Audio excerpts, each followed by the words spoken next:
डोक्यावर टोपलं, खांद्याला पोती आणि मनात फक्त लेकरांच्या भवितव्याची चिंता. हा फोटो बघितला की आपल्याला कदाचित फक्त खारी बटर विकणारा माणूस दिसेल, पण खरं सांगायचं तर हा माणूस रोज जगण्याशी झुंज देणारा खरा कष्टकरी आहे.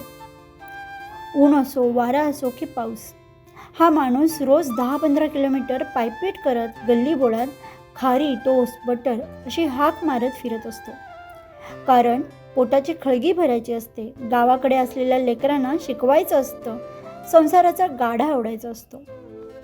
आपल्याला कधी 2 रुपये कमी जास्त वाटतात, पण त्या 2 रुपयामागं त्याचा घाम असतो, कष्ट असतात, संसार उभा करण्याची धडपड असते. परप्रांतीय आहे म्हणून त्याच्याकडे वेगळ्या नजरेनं बघायचं कशाला? शेवटी तो बी आपल्याच देशाचा माणूस आहे. आपल्यासारखाच पोटासाठी, लेकरांच्या भविष्यासाठी घरदार सोडून आलेला आहे. कधी असं कोणी दारात आलं तर 4 शब्द आपुलकीचे बोला, त्याच्या कष्टाचा मान ठेवा. कारण ही माणसं फक्त माल विकत नाहीत, तर स्वतःच्या संसाराची स्वप्न डोक्यावर घेऊन फिरत असतात. तारा न्यूजसाठी आजरा प्रतिनिधी हसन तकीलदार.